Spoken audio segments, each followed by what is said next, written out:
So after I realized, okay, there is something going on here that's dark. I'm feeling my mind being controlled. I'm feeling a pulling toward her, and I'm just feeling just destroyed almost.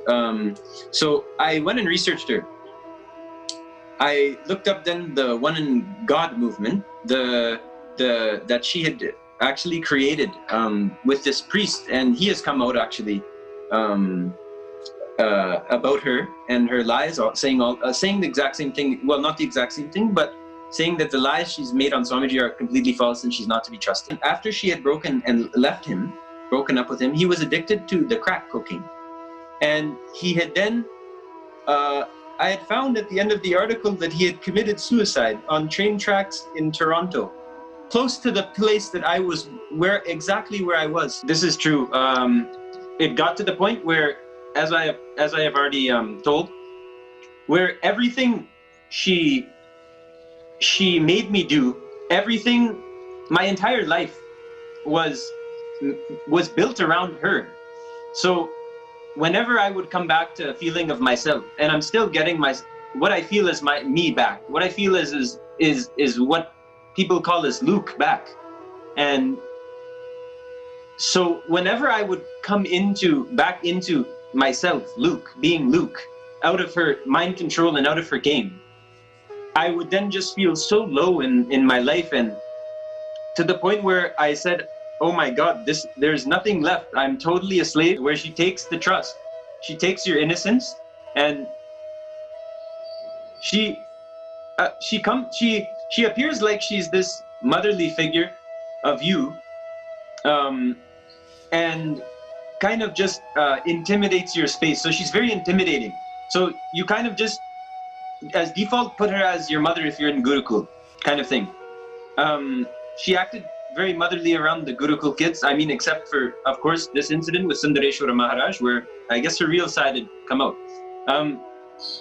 Just like that, she got my trust, and so much trust actually, to the point where I fully trusted her, and I just surrendered. I just had to surrender to her, as I have already told, where everything she made me do, everything, my entire life was built around her here, and it's very hard to.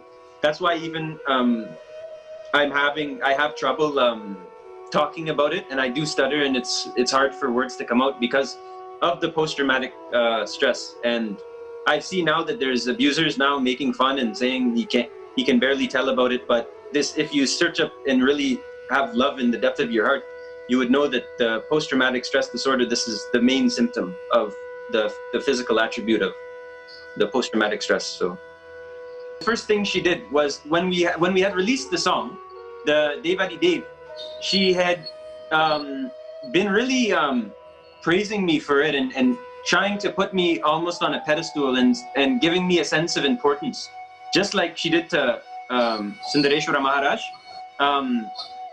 She then would say, okay, I can help you and help you get help you advance in this music, and ask me, do you want to go far, and are you sure, and this and that. So I'm saying, okay, who do you think you are, like, you know, the devil, and I'm selling my soul or something. But just the amount of psychological kind of in the working and hypnotism in the works and whatnot in the works, trying to just pretending she's on my side, getting my trust, getting my just like getting me on her side basically fully, and acting like she supported me 100%,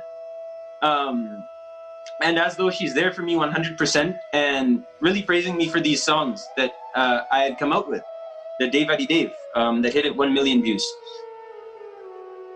That actually I can remember just a flashback came, and I remember even once she had forced me to call her mom. And this is just disgusting. It's just disgusting. She had been funded, she said all of the money for the apartment was from this Etsy shop. And as I said in the previous videos, I had checked this Etsy shop, and going, okay, this is a lot of money, because I know she's just paying to have me and have me locked up and do whatever, and on someone coming out of Gurukul.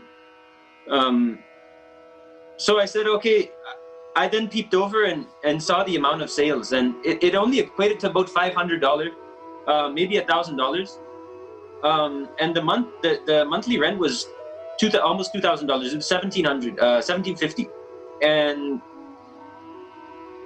with seeing that only $500 was there, and her saying that there's no money, this and that, to use as to affect me also. I had then seen randomly like $5,000, $10,000, $1,000 just come in from nowhere, and the amount of sales that she had made, they did not equate to this amount of money. Like, I would see final monthly sales would be like $500. So how the hell is she going to pay for us to be there? Definitely she was being funded, I can say. I remember one day I tried to just get something, and she said she was going the grocery shopping, and I had just asked for a little knob of what she had bought, and I said, please, I'm starving. And she said, no, or I'll curse you, and no, you can't have it. And anytime I just another thing I've remembered clearly, anytime that I would even try and pray or anything, or meditate or anything, or she would catch me doing, because usually I was in the room by myself. But when she was in there filling me, it would only be, when she was in there, it was only about the Guru Droha. So she would just be staring me down with the big eyes and making me take the things and just implanting all of these Guru Drohas in me. Actually, one of the things I would actually ask, as in the slave position, I would just say, are you putting anything in my food? Because I feel like I get very stimulated, like I had lots of coffee after you would give me the food.